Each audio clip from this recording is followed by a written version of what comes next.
Chef Parker is, I started out this business around like little over 20 years ago. Uh, I'm a orphan who got adopted by American parents, but they weren't real nice people.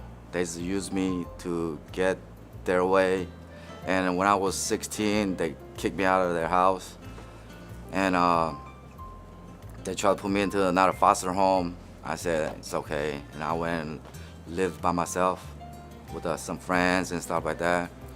And then eventually I went to school for electrician, and I was an electrician and just working as an electrician helper, but I wasn't making too much money, you know. And then I met this lady a couple of years, before I went to school, and she was very nice to me, and she was kind of like my older sister, and she take care of me and stuff, you know. So one day out of nowhere, she was a server at this Japanese restaurant, and out of nowhere she called me up, asked me, "Hey, you wanna come help out here in the kitchen, you know, like wash dishes and stuff?"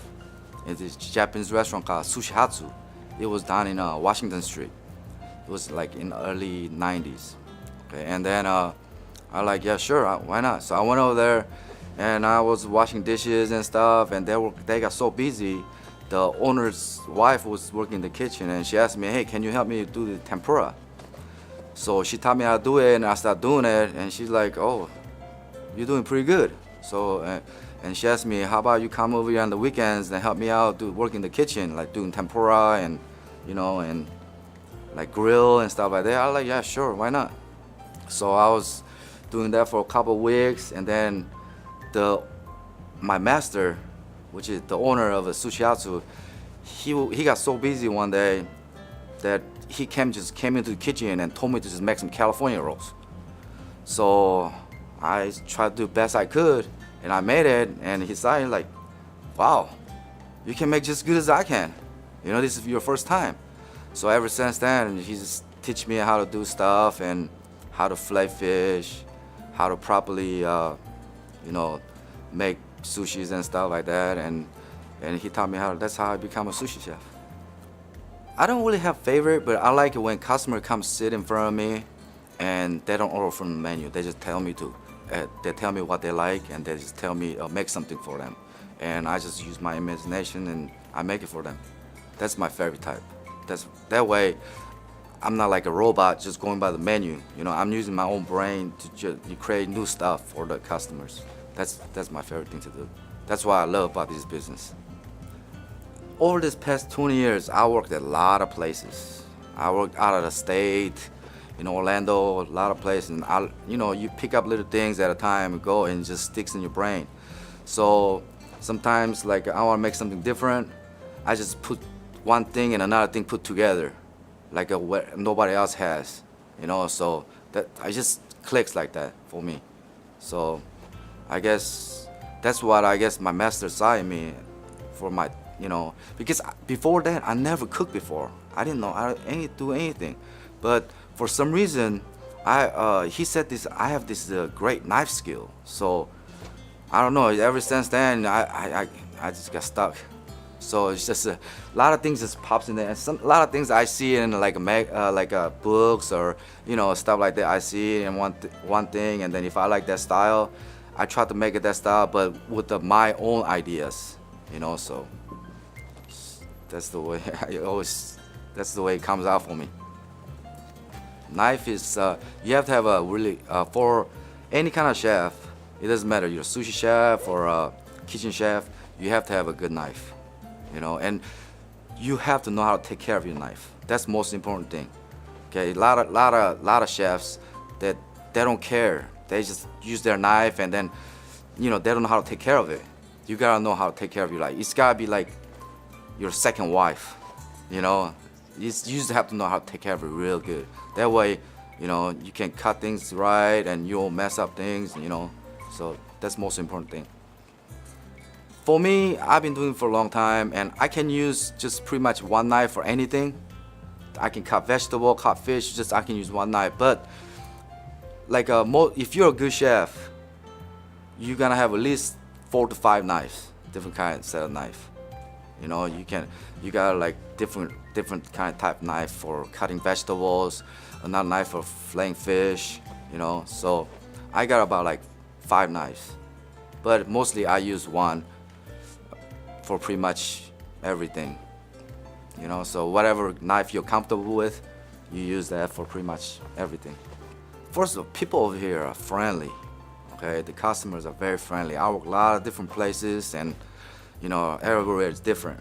But over here, is customers very polite to you. You know, very nice to you. You know, so I noticed quite a bit ever since I've been working here for I don't know, a year and a half now, and like I said, I get to know the customers. I have a lot of customers who comes over here and sit at the bar and they ask for they don't even look at the menu. Half of the my customer, they don't even look at the menu. They just sit down and, hey Parker, and I just ask them, what do you feel like? They're like, oh, whatever, and then I just make it for them. That's, you know, I love those kind of customers, you know, and I notice that I'm getting a lot more of those customers now, so I'm very happy with that. Yeah. First thing I gotta do is prepare my rice. That's very important. So most important thing to do is try to make your rice consistent. You know, a lot of places you go, you got a lot of different people cooking rice. You know, I only got 2 people here cooking rice, me and my another guy who's helping me out. So I taught him the way that I like to cook it, so just make sure he always try to come like consistent, you know. And then I just prep stuff for whatever that needs to be done.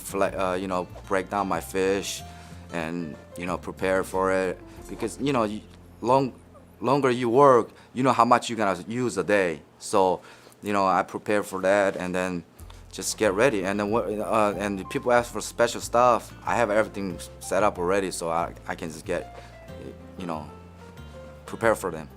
So that's pretty much it. I like to grill on my days off, but when usually I'm here to the end of the night, so I pretty much eat here before I go home, you know, and stuff like that. Or sometimes when I'm really hungry, I stop by McDonald's and grab a burger or something like that, you know. But other than that, like it's too late for me to cook at home. But like on my day off, I like to grill with my kids, you know. They love my grilled steak, so we do a lot of that, and you know, stuff like that. Sushi is nowadays, a lot of people think that rolls, you know, because that again so popular. But traditionally, when you have sushi, there's not that much rolls.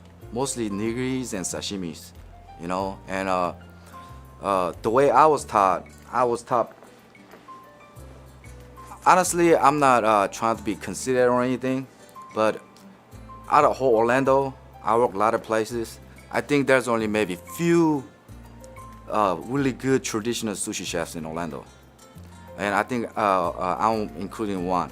And it's very hard to do traditional way nowadays, because a lot of every chef, they go learn from different places, you know, and they get taught by like a Vietnamese chef or different nationality chefs, and they haven't learned the traditional way.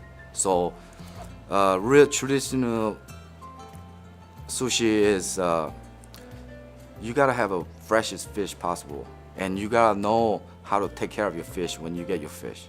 A lot of places, they get a fish, they just wrap it up and put it in the freezer. That's not fresh.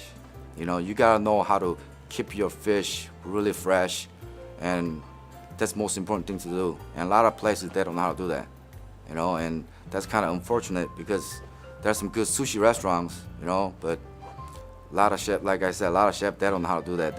Either they're lazy or they just don't know how to do it. When you come to Jade, I expect to serve my customers the freshest fish possible, and most, you know, traditional way, with a little bit of a modern twist, you know. And plus we have a like great kitchen food too, you know, not just the tradition like a Chinese food or anything. It's more fusion. So we have a really great ramen noodles and different kind of like Korean fried chicken, different kind of type of you know, food for everybody, not just sushi lovers, but all like Asian food, you know. So that's what I expect.